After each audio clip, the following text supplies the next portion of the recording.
Friends, తెలుగులో record చేస్తాను. చాలామంది ఈమెయిల్స్ పంపారు. H1B ట్రాన్స్ఫర్ ఇష్యూస్, ఎంప్లాయర్ కావాలి ఇన్ఫర్మేషన్. చాలామంది అంటే కాల్ చేయడం కుదరలేదు, బట్ నేను కూడా మీలాంటి వ్యక్తినే కదా. బట్ ఒక లైన్ చెప్దామని రికార్డ్ చేస్తున్నాను. అంటే సొల్యూషన్ ఇవ్వలేను కదా ఇన్స్టెంట్లీ.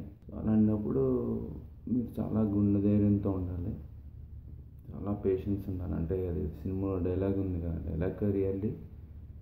జింకను వేటాడేటప్పుడు పులి ఎంత నిశ్శబ్దంగా ఉంటుందో, పులిని వేటాడాలంటే ఎంత నిశ్శబ్దం ఉండాలి, అంత ఉండాలి. కంట్లో నీళ్ళు ఉండకూడదు, గుండెలో ధైర్యం ఉండాలి. అంతే. మీరు ఈమెయిల్ వేస్తే అవతలాడు ఎంప్లాయర్ వచ్చైనా పోయాలి, చావానా చావాలి, అలా ఉండాలి.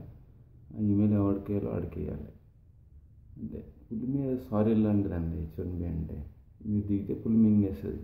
అది వెండర్ అయినా, దిక్కుమాల దొంగ ఇల్లీగల్ వెండర్ అయినా, ఎంప్లాయర్ అయినా అందరూ ఎదవలే కదా.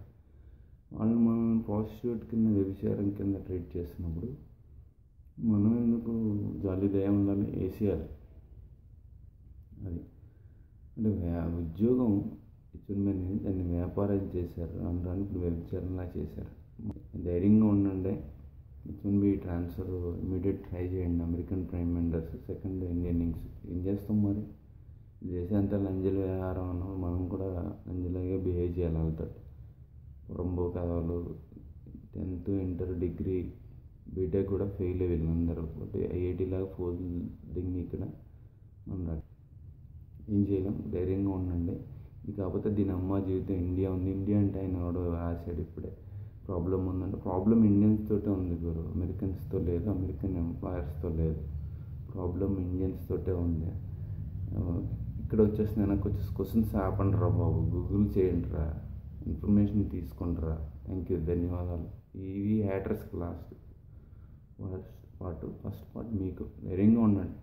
వేసేయండి సార్, ఎవరినైనా సరే ఈమెయిల్లో కంప్లైంట్ వేసేయండి, ప్రూఫ్ పెట్టుకోండి.